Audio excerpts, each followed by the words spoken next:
식사들 하셨습니까? 추석 명절 잘 보내셨는지 모르겠습니다.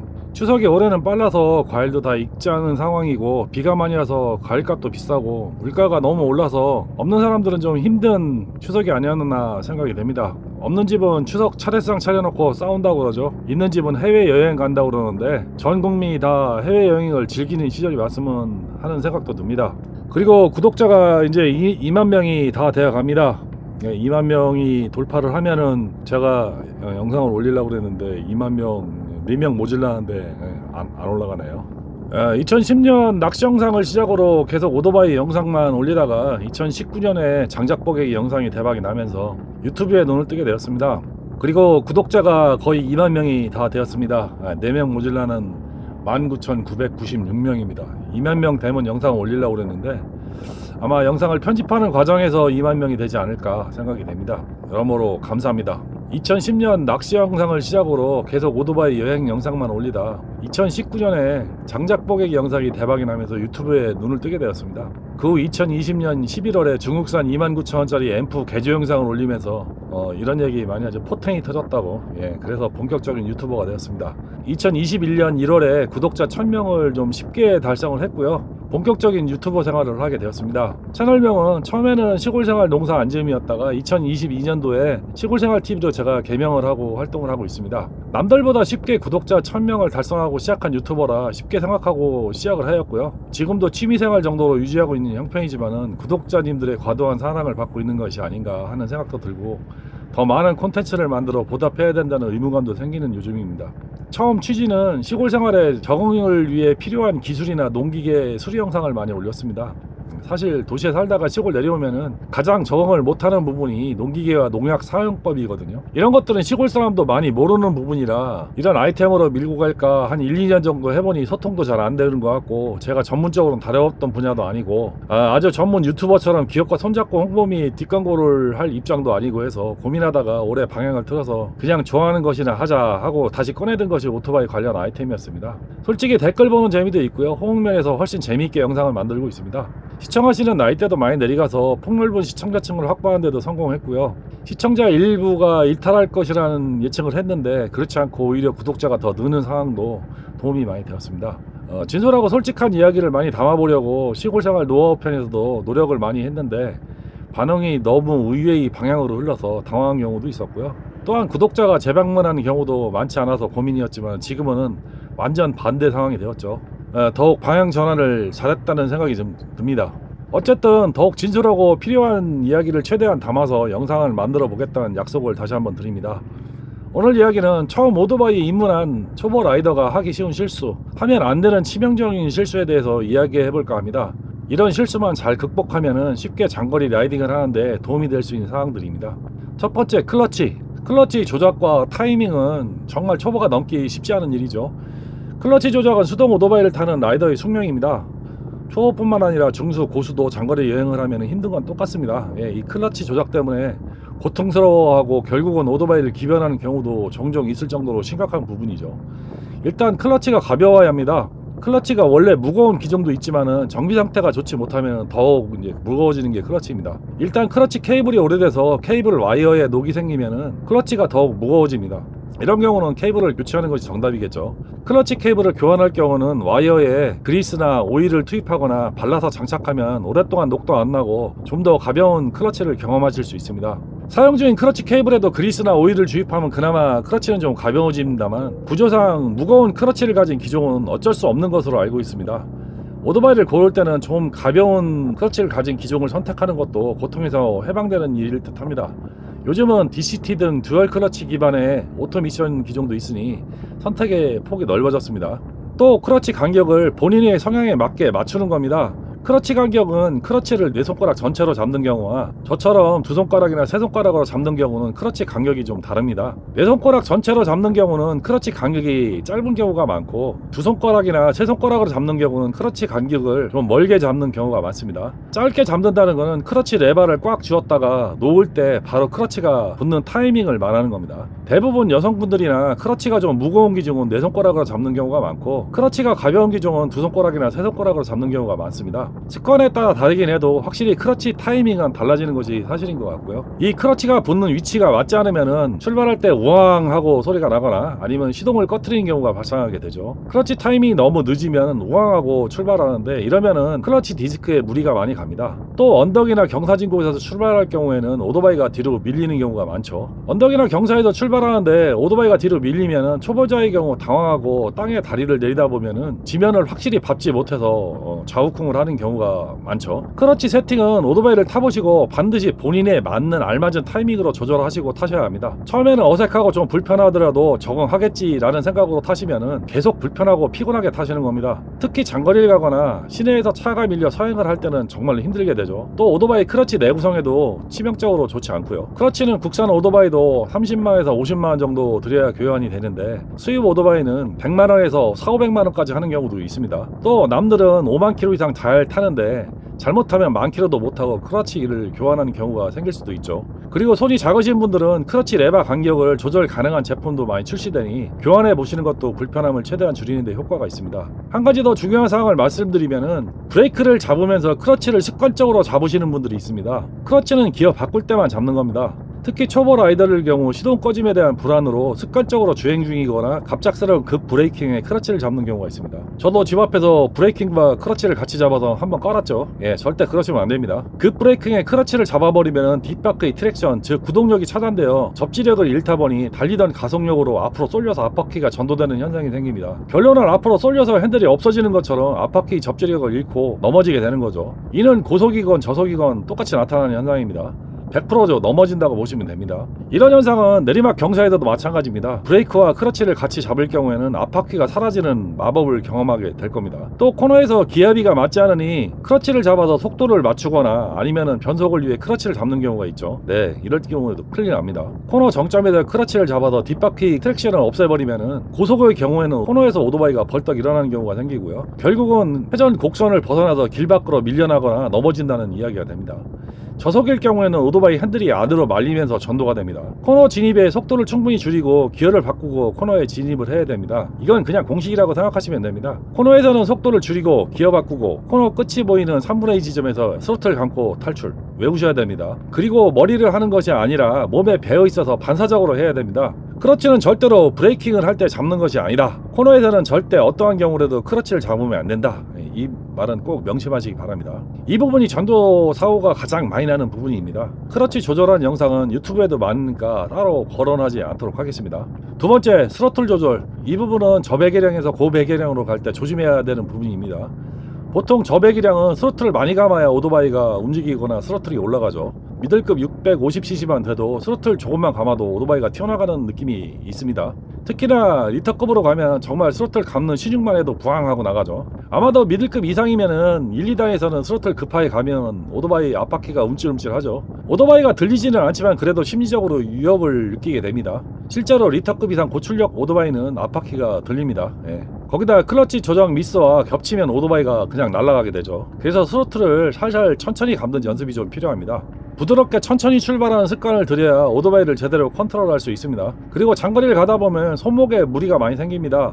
계속 스로틀을 감고 있어야 하고 속도가 있으면 스로틀 각도가 손목에 무리를 줄 수밖에 없는 각도이기 때문에 손목과 팔꿈치, 하박이 땡기거나 아픈 증상이 나타날 정도로 피곤해집니다. 그렇다고 이런 보조도구를 쓰시는 것은 추천하지 않습니다. 잘못하면 스로틀이 회복이 안 되어 큰 사고로 이어질 수도 있기 때문에 저는 개인적으로 못합니다. 스로틀을 감는 행위 자체를 편하게 하기 위한 방법은 아직 저도 못 찾았습니다. 방법이 없는 것인지 아니면 저만 모르는 것인지 모르겠지만은 크루즈 컨트롤 외에는 답이 없는 듯 합니다.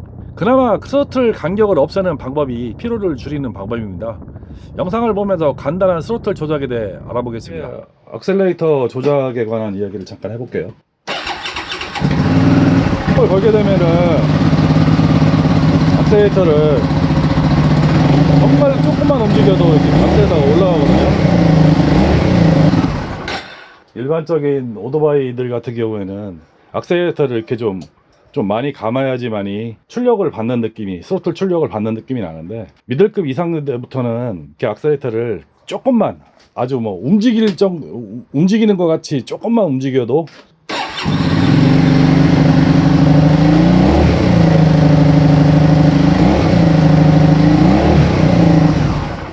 요 감각에서 오는 차이가 좀 있고요. 또 한 가지, 스로틀이 처음부터 이렇게 딱 악셀레이터가 걸려야 되는데, 스로틀을 움직이면 바로 엔진이 반응할 수 있도록 걸려야 되는데, 그렇지 않고 이게 유격이 큰 경우가 많아요. 유격이 큰 경우는, 자, 악셀레이터 밑에 케이블이 있죠. 케이블이 아마 저배기장 한 가닥만 있는 경우도 있고, 조금 고배기장으로 갈수록 두 가닥일 거예요. 하나는 당기는 가닥이고 하나는 리턴해 주는 거거든요. 그래서 요거를 까보시면은 이렇게 나사로 돼 있어요. 요걸 풀러서 바깥쪽으로 움직이시면은 요 유격을 조절하실 수 있어요. 하나는 리턴이고 하나는 안쪽 게 당기는 쪽이었나 그랬던 것 같은데, 조금씩 움직여보면 이 유격이 줄어들거든요. 근데 유격을 너무 줄이셔가지고 어느 정도 너무 많이 올리면 RPM이 우웅하고 올라가거든요. 그 직전까지만 조절하시면 돼요. 그래서 이거 셀프로 조정하실 수 있고요. 크러치 조절하는 거는 많이들 나오기 때문에 크러치는 조절하는 거는 영상을 따로 안 찍기로 하겠습니다. 그리고 이 악셀레이터 케이블을 교환을 안 하시고, 전혀 교환을 안 하시고 사용하시는 분이 있는데, 너무 악셀레이터가 뻑뻑하다든가 그러면 이 케이블을 교환을 하셔야 됩니다. 또 한 가지, 여기 있는 엔드 부분에 있는 무게추라고 하나요? 이거 뭐라고 그러죠? 용어를 잃어버렸는데, 이 부분하고 이 공간이 딱 맞아가지고 이렇게 하면 놓으면 리턴이 안 되는 경우가 있어요. 리턴이 안 되고 거기 딱 이렇게 서서히 리턴하거나 그러면 어떤 문제가 있냐면, 악셀레이터를 놓을 때 되게 불편하겠죠. 그래서 이 부분을, 이 고무를 조금 깎아내셔갖고 유격을 좀 주셔서 자유롭게 이렇게 리턴이 되게끔 조절을 하시면 되고요. 악셀레이터를 당기실 때 장거리 가거나 그러면은 이렇게 감아주는 경우가 있죠.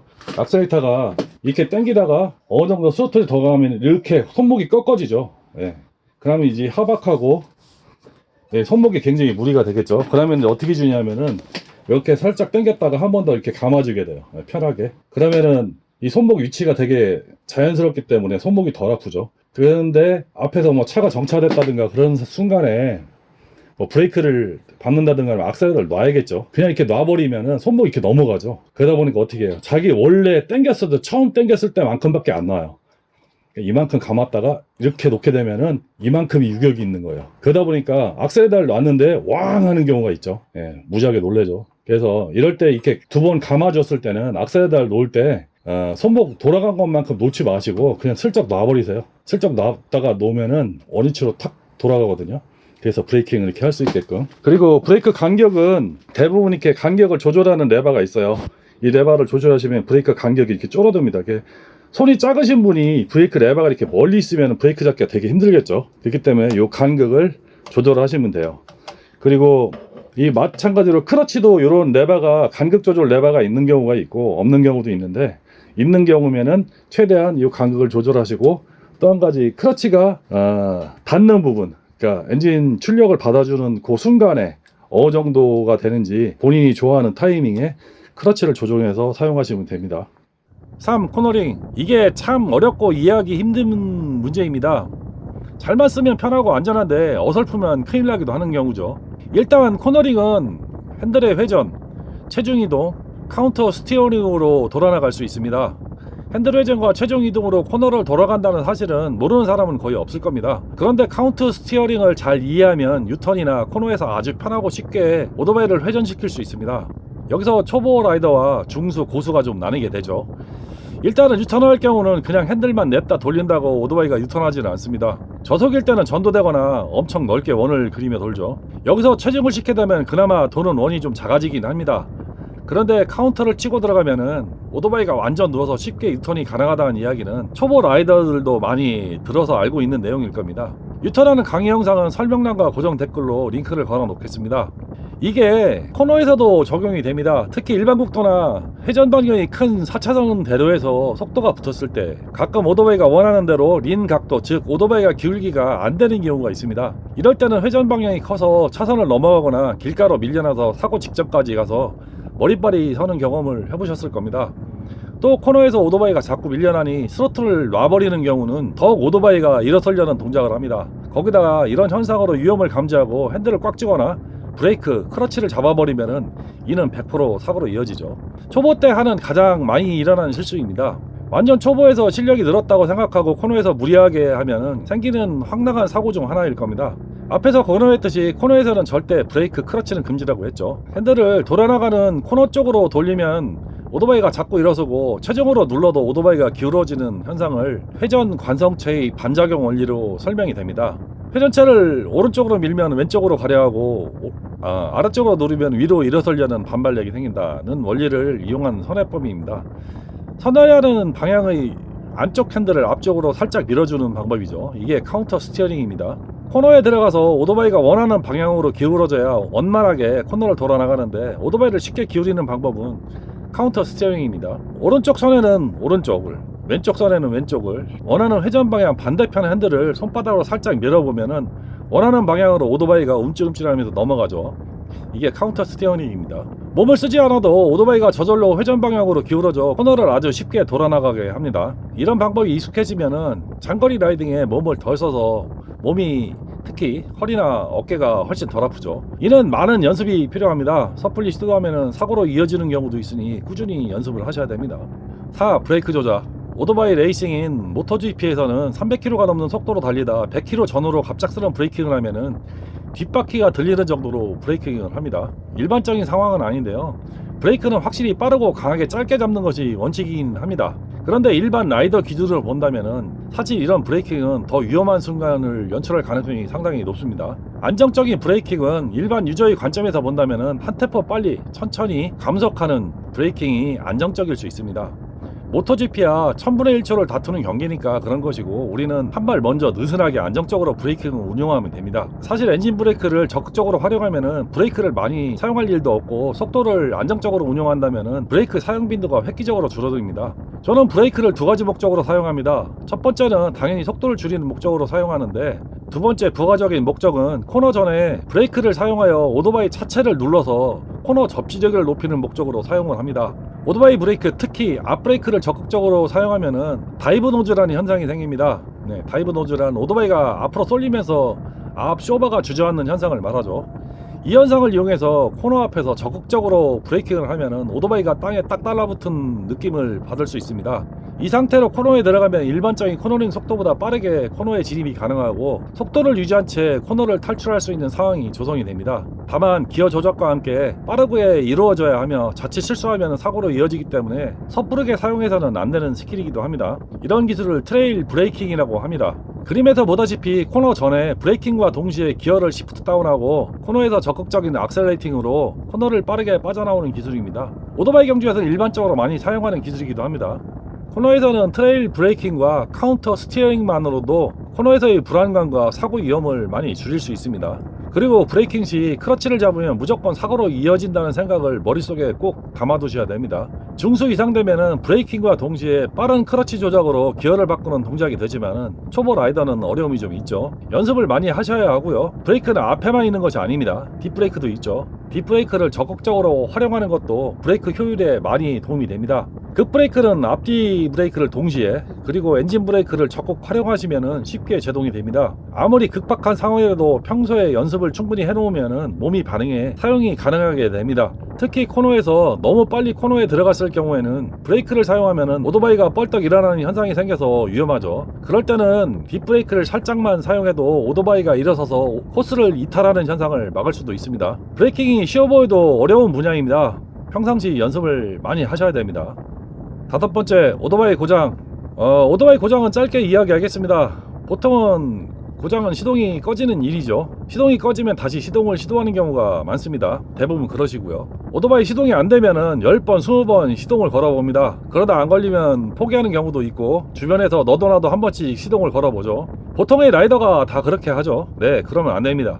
오토바이는 배터리와 시동 모터가 약하기 때문에 자꾸 시동을 시도하면은 배터리, 시동 모터 기어까지 망가지는 경우가 많습니다. 시동은 두세 번 정도만 연속으로 시도해도 배터리와 메인 전선의 과부하로 열이 엄청나게 발생을 합니다. 그리고 오토바이 시동 모터는 자동차보다 훨씬 용량이 작기 때문에 연속되는 시동은 못 버티는 경우가 간혹 있습니다. 잘못하면 시동 모터도 같이 죽는 경우가 있습니다. 또한 고장으로 인한 엔진의 과도한 시동은 더욱 엔진에 무리를 줘서 더 돌이킬 수 없는 고장으로 이어지는 경우도 있습니다. 충분히 고장 원인을 파악하고 시동을 시도하되 한두 번 시동 후에는 1, 2분 정도 충분히 쉬고 다시 시도해 보시기 바랍니다. 무리한 배터리 방전으로 배터리 온도가 올라가게 되면은 배터리 출력도 제대로 안 나와서 아예 시동이 안 되는 경우가 있으니 충분히 식혀준 다음 시동을 거시기 바랍니다. 제가 여러 번 퍼져본 경험으로 말씀드린 겁니다. 예, 오늘은 장거리 라이딩에 도움이 될 만한 스킬에 대해서 말씀을 드렸습니다. 즐거운 라이딩, 즐거운 취미생활 되시기 바랍니다. 라이딩은 항상 안전 또 안전입니다. 오늘도 시청해 주셔서 감사합니다.